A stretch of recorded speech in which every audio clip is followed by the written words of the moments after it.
Hello friends, गव्हाचं पीठ, गूळ आणि घरगुती स्वाद. चला मग होळी साजरी करूया हेल्दी अंदाजात. पुरणपोळी बनवण्यासाठी मी इथे मैद्याऐवजी गव्हाचं पीठ घेतलेलं आहे 1 कप. त्यात हळद आणि मीठ घातलेलं आहे. आता आपण त्यात सॉफ्ट डो मळून घेणार आहोत. थोडंसं तेल टाकून आणखीन थोडं मळून घेऊया. एका भांड्यात स्वच्छ पाणी घेऊन आपण मळलेला पिठाचा गोळा त्यात अर्धा तास तरी ठेवायचा आहे.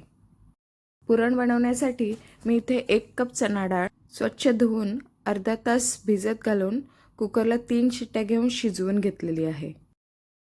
एका भांड्यात अर्धा चमचा तूप घेऊन चणा डाळ शिजवूया व्यवस्थित. त्यात मी पाऊण कप गूळ टाकलेला आहे. आम्हाला थोडं अगोड लागतं म्हणून मी कमी घेतला आहे. तुम्ही 1 कपही घेऊ शकता.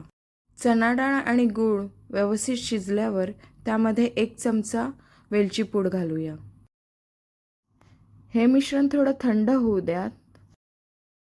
मग चाळणीच्या सहाय्याने किंवा पुरण यंत्राने हे पुरण वाटून घेऊयात. आपलं पुरण तयार आहे. तयार पुरणाचे गोळे बनवून घेऊयात. इथे आपण पीठ भिजत घालून अर्धा तास झालेला आहे. आता त्याला व्यवस्थित मळून घेऊयात. तेलाचा वापर करून व्यवस्थित मळून घेऊयात. आता पोळी लाटून घेऊया.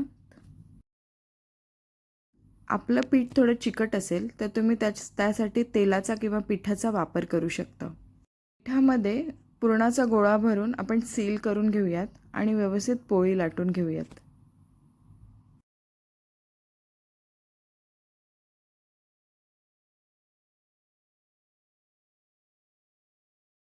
पोळी बनवताना आणि खातानाही तुम्हाला अजिबात वाटणार नाही की ही गव्हाची पोळी आहे.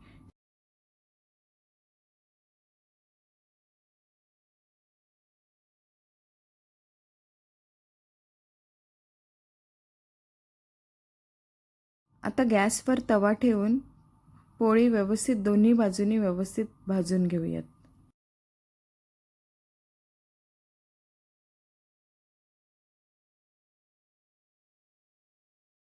पहा आपली पोळी कशी टम्म फुगली आहे. तर आता त्यावर आपण तूप घालूयात.